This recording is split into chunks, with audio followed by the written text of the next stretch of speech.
delighted to be here and having an audience and speaking to the students of Rock the Street, Wall Street. Tafadzwa, thank you so much for being here. You're part of one of the world's most well-known asset managers, Vanguard, and our students are eager to hear your story. Let's start with your background. How did you first become interested in finance and what led you to Vanguard? Well, thank you, Ashley. I'm really glad to be here and share a bit more about my story. I'm actually originally from Zimbabwe. I was born and raised there for the most part of the formative years of my life. As a young girl, I obviously was thinking about maybe going into your more traditional roles like medicine, maybe a pilot, an engineer, an accountant.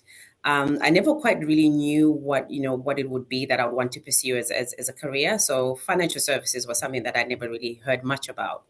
But as a teenager, one of my uncles actually ended up going into financial services, and he later on started his own bank and actually a brokerage service company. And so he would have a program on TV every Thursday. And I remember seeing him doing his program called Making Money Make Sense. And I think at that point in my life, that's when a seed was sort of like planted in me that, oh, this is quite interesting. I'd love to have a bit more understanding around money and finances. And so I literally just copied what he did. So I went to university and I did an economics undergrad. And then after that, I did a master's, just sort of like to top up my education. And at that point, I then moved to England. And I really didn't know what I wanted to do. So I sort of like stumbled into asset management, really. It wasn't something that I knew about. I just sort of like happened to have a friend who then said, hey, I know this company, they are hiring. Would you be interested? Gave him my resume. And, long story later, I've sort of like still been in the industry. And so I've only ever worked for asset management, only ever been on the buy side. And I started off doing various kinds of roles, predominantly in distribution. And then slightly earlier on in my career, I was quite certain and sure that I really wanted to be in the front office, but I wasn't really, knowledgeable about how to maneuver that career move and find myself in the space that I wanted to be in. But I was very clear that I knew what it was that I wanted to do. I wanted to either be a portfolio manager or be a trader. And so, fast forward, I then ended up being a product specialist in specializing in fixed income. And I did that for a few years. And then I found myself at Vanguard. And earlier on in my career, I'd worked for Wellington Asset Management, which is a firm that's based out of Boston. And it so happens that Wellington and Vanguard have history. And so when I joined Vanguard, I could see the similarities, and I was just like, oh, this reminds me of my life at Wellington. And so it was really an easy decision for me to make to join Vanguard. And it's been really great.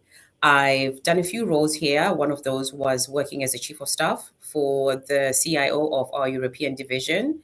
And essentially having a good insight into what our investment management group does. And after that, I then had the opportunity to join the desk. And now I actually work with the Equity Index Group as a assistant portfolio manager trader. Wow. And, not knowing about finance is something that our students say all the time. They had no idea about this profession. When you started out, I'm curious what surprised you about working in asset management, maybe compared to what you had imagined whenever you were in school. Yeah, absolutely. And I think, I might have to think back a little bit here because obviously it's been a while since I've been out of school. But I do know that my thoughts around what the corporate world would look like and my experiences were quite different. I think one thing that you don't really get a grasp of or a good appreciation is, a business is run and is made up of multiple departments. And I think because a lot of people, when they think about, say, investment banking or asset management, they tend to think about front office and trading. But then when you actually start working for these companies, you realize that they are really made up of multiple individual parts that make the whole of which is the business. And then I think maybe when I look at the trade floor and what my expectations were, probably if I was still in high school and university, I would be thinking of what you see on TV, what you see, in films and pop culture. trade floors to you appear as a very fast-paced, you've got people shouting down phones, scrambling across the floor with papers, waving things in the air. And it's quite, a interesting observation when you eventually actually sit in the desk, and it's very different. And so here at Vanguard, I feel like we have a very collegiate environment. It's definitely not as noisy as I thought it would be, but at the same time, you still have that humdrum of the chit chatter. And when I have an idea, whether it's ideas for the portfolios or if it's a trade idea, you shuttle across to your teammates and you have conversations around your thoughts, and they can come up with what they think. Because to some extent, what we do is not really black and white. It's sometimes there's gray areas, and it's a bit of an art sometimes, a bit of an art and a science as well. And so you can have the same problem and have three people look at it, and they all come up with three different ways of approaching it. And so that was quite an interesting observation for me to say, oh, actually, you can have really honest and open, candid conversations. You never have to sort of like feel afraid to ask questions on things that you don't understand or you don't know. And even though it's still fast-paced, it's fast-paced in a way that is not overwhelming.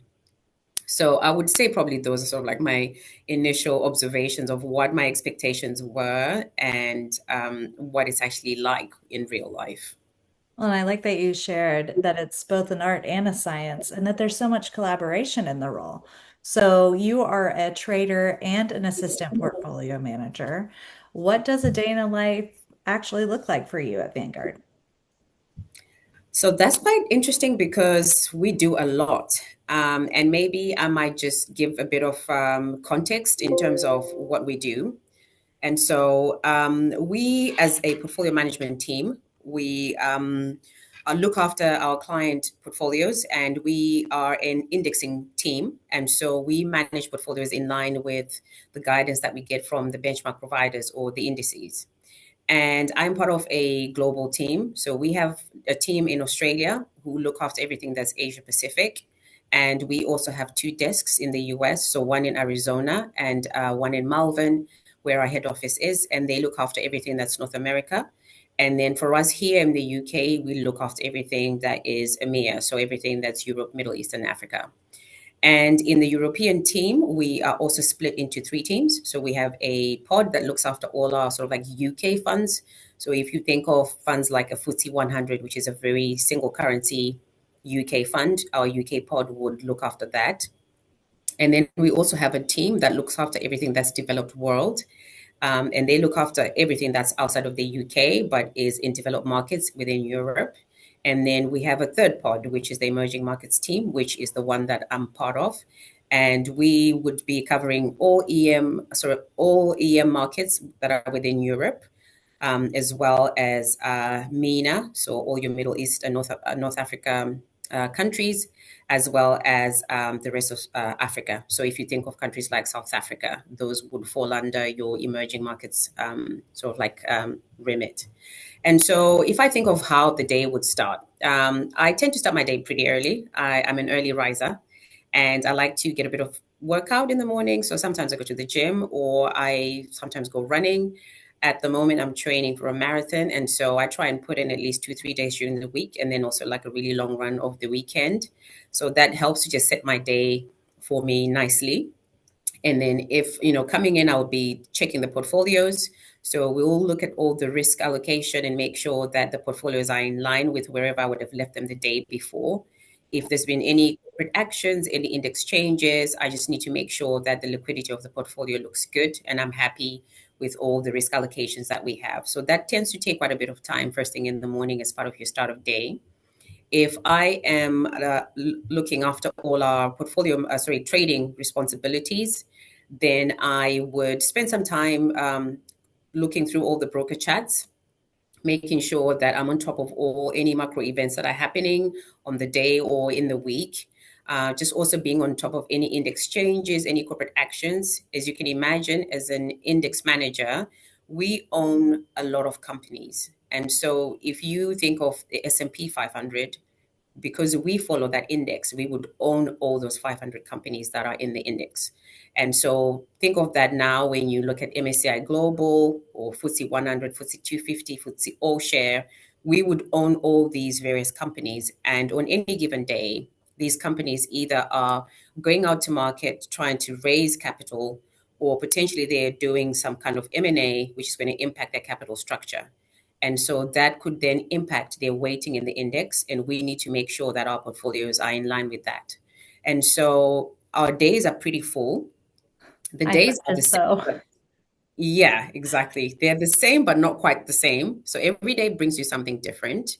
It could be the same corporate action, but then the capital structure of the company could be completely different, different sector, different market, and every market has its own nuances. So it's working collaboratively with our compliance teams, working very closely with our corporate actions team, who then help us to walk through all the investor relations documents or any sort of like regulatory issues that we need to be on top of when we are thinking about how we think about making changes on the back of these corporate actions. So quite a lot. And then, to add on top of that, I need to make sure that I'm keeping up and in touch with everything that's happening, sort of like market structure related. From a trading perspective, there's always different things that are coming up that you need to make sure that you're on top of. I need to make sure that I'm on top of all the regulatory changes that are coming up or in the pipeline. So that could mean interactions with brokers. We work very closely with the sell side, and we rely on each other. We're a very happy coexisting ecosystem. They rely on us, we rely on them.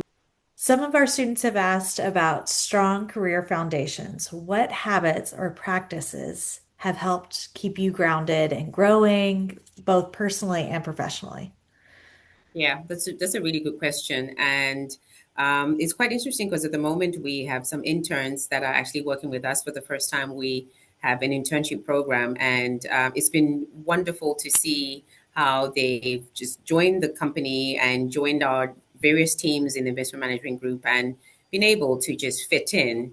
And if I then look back and think of when I started my career and the things that have helped me, one of the things that I also see in the interns is that they're very curious. So curiosity really takes you very far. It goes such a long way. And I always want to, whenever I'm in a room, to make sure that I'm not the person who knows the most. Ideally, you always want to be in environments where you're always learning. That's great advice, not even just for you during your education, but also at any point in your career. What's one step that students can take today to move forward and build momentum? So momentum is an interesting thing because I've always thought that fortune favors the bold, and so always be someone who's comfortable to put yourself in uncomfortable spaces. Don't always feel like you need to know everything for you to belong in some of these spaces, because sometimes no one will really offer you the seat on the table. Sometimes you just have to take the seat and put yourself on the table. And so always feel comfortable to go even into environments where you think maybe, oh, how am I going to fit in here? You have to take that first step to try and discover and find out things that you potentially might end up doing really well in, and that could potentially end up being your whole career, by you just putting your hand up and saying, you know what, I'm going to try and give this a go. And so as a younger person, I knew I wanted to be a portfolio manager and I wanted to be a trader, and I was extremely intimidated by these roles. They really felt like absolute rocket science, and I kept thinking to myself, would I actually ever be able to do this, like realistically? And, there was a lot of self doubt. And I think that's quite normal. Everyone goes through that. But, you don't really go to school and learn to be a trader, and neither do you go to school to learn to be a portfolio manager. Everyone has really learned how to do these roles in the seat. And so the only way you can learn is to be in the seat. And to be in the seat, you have to put your hand up and say, hey, I want to be in that seat. I think that's great. Taf, thank you so much for sharing your journey and advice with us. I know our students are just greatly benefiting from this advice.